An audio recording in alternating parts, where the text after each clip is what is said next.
Mga kapulisan sir na talaga namang binibida ang mga good deeds ng ating mga kapulisan. Hindi lang sa NCRPO maging sa buong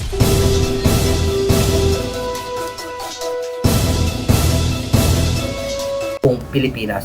Ano pong mensahe nyo sa ating mga PNP content creators na tumutulong para palakasin pa yung ugnayan ng pulis at mamayan? Tuloy na yan. Actually, tuwan-tuwa nga ako sa mga content creators natin na positibong news ang nilalabas if I may, no? Kasama ka na nga doon, Mau yung tambayan ng pulis, sobrang panalo yan. Yung mga salubin ng ating mga kapulisan lumalabas doon sa vlog na yun, sa FB page na yun. Pati doon sa, yun, sina Yung Borlongan, ayos din yan. Natutuwa ako sa mga kwentong pulis, kwento ng ordinaryong pulis. At pinapakita ko yung buhay ng isang ordinaryong pulis. Kasi hindi rin naiintindihan ng normal na Juan de la Cruz yun kailangan ipakita natin anong klaseng trabaho ang meron sa pagiging pulis para mas maabot pa tayo ng ating ordinaryong tao na pinaglilingkuran natin. So ayos yan. So ang mensahe ko sa inyong lahat, pagtuloy lang tayo ng magandang serbisyo, ipaglingkuran natin ng tama at tapat ang taong bayan, we serve and protect the people, at we proudly do our work and humbly do our work.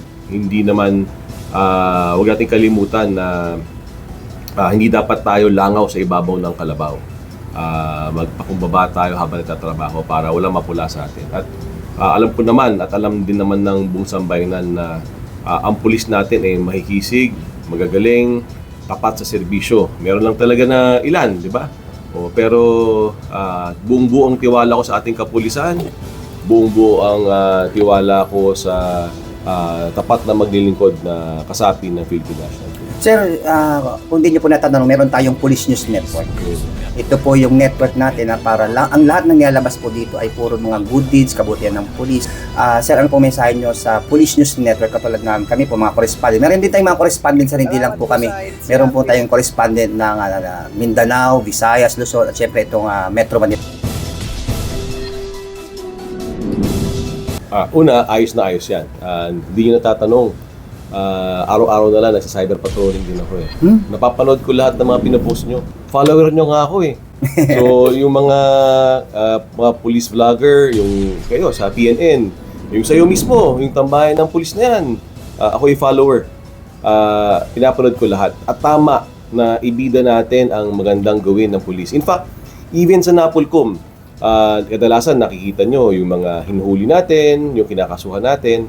Pero without you knowing, kung i-monitor nyo yung page ng Napolcom, tayo mismo, pinupronta natin ang magagandang accomplishments ng police. Pati mga kwento na ating kapulisan, yung mga kabayanihan nila, pinupost din natin sa ating National Police Commission Facebook page.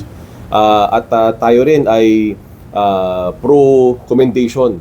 So kung may nagawang mabuti ang police, i-comment natin. In fact, Mau, hindi nyo natatanong, maglalabas ng resolution ng Napolcom na kung saan we will now have Napolcom medals, na authorized medals. Dati wala Opo, sir. Puro huli, puro kulong, puro tanggal sa serbisyo ang Napolcom, puro sibat Ngayon naman we will reward and award good service by policemen. So magkakaroon na ng Napolcom medals na sasabit din sa inyong mga uniforme para yung pagkilala ba ng Napolcom sa mabuting serbisyo. Pagsampo ko dito, nung commissioner pa lang ako, ako'y 9 na buwan pa lang na pinuno ng Napolcom bilang Viseo. Pero dun sa maikling panahon na yun, napakarami ng commendation ang nilabas natin. Yun, nakareflect na yun dun sa ating service record. Pero ang gusto natin mangyari, proudly, makikita nyo sa uniforme ninyo na pinarangalan kayo ng Napolcom. Nakalagay talaga Napolcom, sir? Napolcom yun, magkakaroon talaga ng... Kasama na yun, sir, sa GOA, sir? Kasama sa GOA. So, maglalabas na kami ng resolution, na-finalize na namin yung resolution kahapon. Pipirma na lang namin lahat, pero na-edit na. Kung saan, yung Napolcom ay maglalabas na ng awards para sa ating kapulisan. Kaya para high moral lagi ang ating kapulisan sa kanilang pagganap ng tungkulin. Sir, ano naman po ang mensahe nyo sa mga kapulisan na patuloy na ginagampanan yung kanilang sinumpaang tungkulin? Ang mensahe ko sa kanilang lahat?